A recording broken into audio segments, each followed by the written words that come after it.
சினிமாவில் இருந்த ஒரு சகோதரர் இப்போ பெரிய இயக்கத்துக்கெல்லாம் போட்டியாக நிற்கிறார். அப்படின்னும் போது சினிமாவை நாம் பெருமையாக நினைக்க வேண்டும். எல்லாருமே சினிமாளுங்க தான், எதிர்த்து இவர் நிற்கிறவங்களும் சினிமாளுங்க தான். ஆனால் இந்த சினிமாவை பொறுத்தவரை எந்த நேரத்தில் எது வெடிக்கும்னு சொல்ல முடியாது. அதுக்காக சொல்கிறேன்.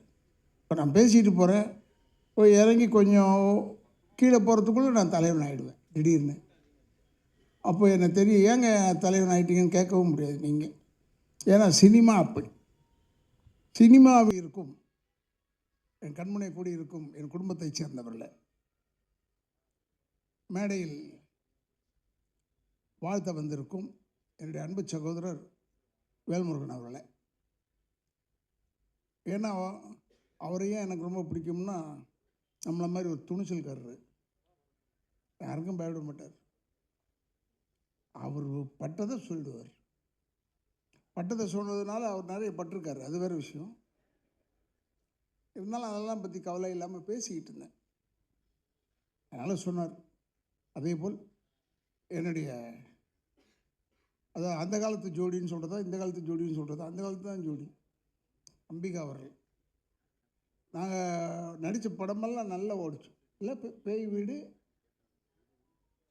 வீடு, நாகம், அப்புறம் வீரன் வேலுத்தம்பி எல்லாத்துலேயும் பண்ணியிருக்கோம். எங்களுக்கு ஏன்னா என்னோட ஹீரோயின் செய்கிறதுக்குன்னு ஒத்துக்கிட்டு நடித்த ஒரே ஆளே தான். ஏன்னா இதெல்லாம் திருட்டுராஜாக்கள்லாம் கடல் கடந்து போனதுனால, கோவாக்கெல்லாம் போனதுனால அங்கே இல்லைங்க அவங்கள ஜோடி இல்லைன்னு சொல்லிட்டாரு எங்கள் இயக்குனர் ராமநாராயண் சார்.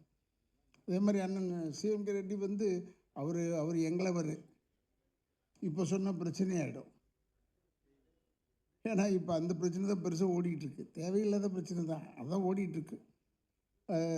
தெலுங்கா தமிழா அது இதுன்னு நிறைய ஓடிட்டுருக்கு நேரத்தில் நம்ம இதை சொல்ல தேவையில்லைன்றதுக்காக என்னுடைய அன்பு சகோதரர் சிஎம்கே ரெட்டி அவர்களுக்கும், மேலும் மாஸ்டரை பற்றி சொல்ல தேவையில்லை. செல்வம் மாஸ்டர் அவர் நான் நினச்சேன் கூப்பிட்டா வந்துடுவார் போல இருக்கேன்னு கூப்பிட்டு பார்த்தேன். விலைவாசியை பார்த்தோன்னு ஐயோ வேணாம் சாமி, ஏன்னா நமக்கு அடிக்கிறதுக்கு தானே ஒரு ஆள், அது நம்ம பார்த்துக்கலான்னு சொல்லிட்டு. ஆனால் இவங்க யூனியன் எல்லாமே நம்ம நுழையவும் முடியாது, அது ஒரு கஷ்டம்.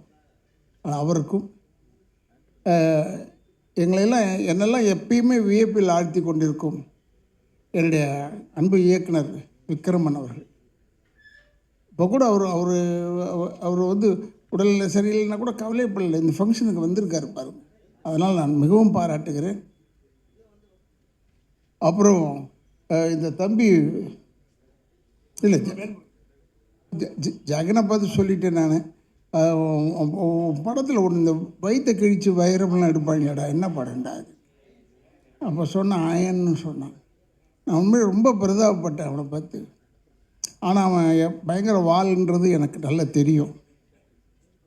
அதே மாதிரி இப்போ அண்ணன் இருக்காருன்னா அவர் பாட்டெல்லாம் இந்த மண் வாசனை கெடாமல் இருக்கும் அந்த பாட்டு. அதனால் அவரும் இன்றைக்கி நல்ல புகழின் உச்சியில் இருக்கிறார். அதெல்லாம் நல்லா வளரணும். அதில் இந்த எடிசன் அவார்டில் கூப்பிட்ருக்காங்கன்னும் போது நான் ரொம்ப பெருமைப்படுறேன். ஏன்னா செல்வகுமாருக்கு ஒரே ஒரு இளிச்சவாயன் நான் தான் நினைக்கிறேன். எப்போ கூப்பிட்டாலும் வந்துடுவான் இருந்தால. எடிசன்னு கூப்பிட்டா போதும்.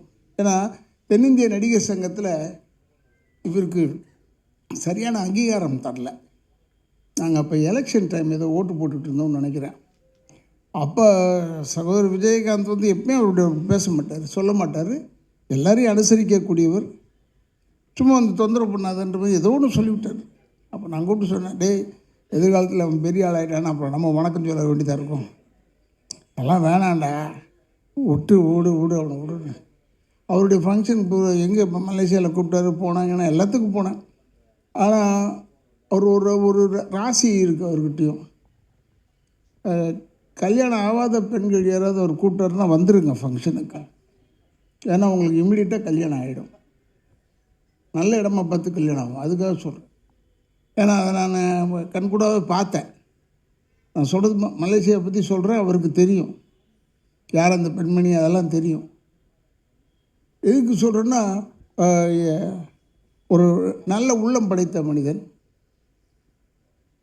இவ்வளோ பெரிய ஃபங்க்ஷன் செய்கிறது, அது பத்திரிக்கைக்காரங்களுக்கு முக்கியத்துவம் கொடுத்து செய்கிறது முதல் ஃபங்க்ஷன் இதுதான் நான் பார்த்தது வரைக்கும். நான் ஒருவேளை வந்திருக்கேனா இல்லையான்னு தெரியல, நான் நிறைய வந்திருக்கேன். பட் இவர் பத்திரிக்கைக்காரங்களுக்கு சக மரியாதை தரக்கூடிய ஒரே மனிதன் செல்வகுமார் அவர்கள் தான். உண்மையை பாராட்டுறேன். அவர் இப்போ இந்த எடிசன் 18th அவார்டு 18வது ஆண்டு அவார்டுன்னு எனக்கு ஆச்சரியமாயிடுச்சு. ஓ, இந்த அளவோட பழகி நமக்கு 18 வருஷம் ஆயிடுச்சா? அடேங்க அப்பா, எவ்வளோ நாள் ஓடி போச்சு பாருங்கள். ஏன்னா இந்த நினைப்பு தான் நம்மளை வயசாக்கிடுது. அது வரைக்கும் நான் இளமையாக இருந்தேன் உள்ளே வர வரைக்கும். இந்த 18வது அவார்டை பார்த்த உடனே தான் கொஞ்சம் பின் வாங்கிட்டேன். அதனால் எனக்கு ஆரம்பத்துலேருந்தே தெரியும்னு சொன்னதை மறந்துடுங்க அவரை.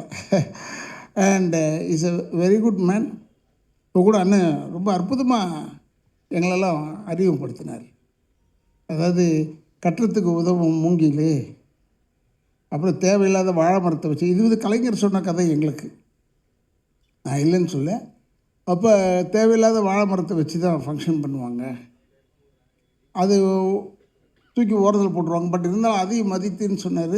சொல்லிவிட்டு உடனே என்ன தான் கூப்பிட்டாரு முதல் அவார்டு. அப்போ நாங்கள்லாம் மூங்கி மரம்னு நினைக்கிறோம். இப்போ அப்படி ஆயிட்டோமா என்னன்னு தெரியல. நாங்கள் ஆனால் எப்பயுமே நான் வாழை மரமாக இருக்கணும், எந்த மரமாக இருந்தாலும் ஒன்றும் தப்பு இல்லை, நல்ல மரமாக இருக்கணும், அவ்வளோதான் என்று சொல்லி அண்ணன் எங்களை ரொம்ப அற்புதமாக அறிமுகப்படுத்தினார். அதனால் அவருக்கும் என்னுடைய வணக்கங்களை கூறி, செல்வகுமார் அவர்கள் இந்த ஃபங்க்ஷனை எடுத்து செய்கிறதுல எப்பவுமே வல்லவர். பல பேருக்கு பல வெளிநாடு காமிச்சிருக்கார். பட்டு என்னெல்லாம் அவர் கூப்பிட்றதா இருந்தால் மேக்ஸிமம் உள்நாடு தான் கூப்பிடுவார். ஏன்னா நான் கொஞ்சம் ஒரு நல்லவன் இல்லை, அதனால் ஒருவேளை கூப்பிட மாட்டாரா என்னன்னு தெரியாது. அதனால் சில டைமில் கூப்பிட்ருக்காரு. இப்போ மலேசியாலாம் கூப்பிட்டு போயிருக்காரு. மலேசியா என்னுடைய தாய் வீடு மாதிரி. எல்லாமே எனக்கு நிறைய நண்பர்கள், நிறைய நானே போய் தனியாக போய் பார்த்துட்டு வரக்கூடிய அளவுக்கு தகுதி உடையவர்கள் அங்கே. மற்ற ஊர்லலாம் எனக்கு அவ்வளோவா தெரியாது. இருந்தாலும் இத்தனை வருஷம், கிட்டத்தட்ட 52வது வருஷம் சினிமாவில் இருக்கேன். இதில் நான் பார்த்ததே என்னென்னா, எங்கள் ஐயா சொன்னதான் ஞாபகம். படுத்துக்கிட்டு இருக்கும்போது கூட சினிமாக்காரன் காலை ஆட்டிக்கிட்டே தான் தூங்கணும். ஏன்னா செத்து போயிட்டான்னு சொல்லிட்டு வேற ஆளை போட்டுருவாங்கடான்னு. ஆனால் அவர் காலத்துக்கு அவர் அந்த சொல்லியிருக்காரு. பட் இப்போல்லாம் அப்படி இல்லை. என் சைஸுக்கு ஒரு ஆள் இருந்தால் போதும், அந்த ஆளை போட்டுருவாங்க. சைஸுக்கு தான் இப்போ வேணும் என்று சொல்லி, அது மாதிரி இல்லாமல் இப்போல்லாம் நல்ல புதுமையான படங்கள்லாம் எடுக்கிறாங்க. அதனால் அந்த புதுமையான படங்கள்லாம் எடுக்கும்போது நம்மளும் பெருமையாக நினைக்கிறோம். இப்போ கூட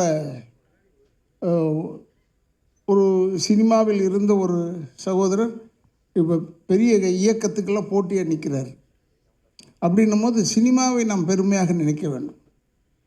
எல்லாருமே சினிமாளுங்க தான், எதிர்த்து இவர் நிற்கிறவங்களும் சினிமாளுங்க தான். ஆனால் இந்த சினிமாவை பொறுத்தவரை எந்த நேரத்தில் எது வெடிக்கும்னு சொல்ல முடியாது. அதுக்காக சொல்கிறேன். இப்போ நான் பேசிகிட்டு போகிறேன், போய் இறங்கி கொஞ்சம் கீழே போகிறதுக்குள்ளே நான் தலைவன் ஆகிடுவேன் திடீர்னு. அப்போ எனக்கு தெரியும், ஏங்க தலைவன் ஆகிட்டீங்கன்னு கேட்கவும் முடியாது நீங்கள். ஏன்னா சினிமா அப்படி. சினிமாவின் ரசனை இப்போ ஒரு பிரமாதமான ரசனை. சினிமா இருந்தோம்னா நமக்கு கூட்டம் சேரும்னு மட்டும் நினைக்கக்கூடாது, அர்த்தத்தோடு கூட்டம் சேரும்னு நினைக்க வேண்டும் என்று சொல்லி, என்னுடைய அன்பு சகோதரர்கள் செல்வகுமார் அவர்கள் இந்த ஃபங்க்ஷனை தொடர்ந்து செஞ்சிகிட்ருக்காரு. இன்னும் நான் பேராசைக்காக சொல்லவில்லை, இன்னும் ஒரு 30 வருஷம் நடத்தினா கூட நான் இருக்கணும், பார்க்கணும் என்று சொல்லி, அதுதான் என்னுடைய வேண்டுதல் என்று சொல்லி, என்னை இவ்வளோ தூரம் கூப்பிட்டதுக்கு, அழைத்ததுக்கு என் குடும்பத்தின் சார்பாகவும் திராவிட இயக்கத்தின் சார்பாகவும் நன்றியை கூறி விடைபெறுகிறேன். நன்றி, வணக்கம்.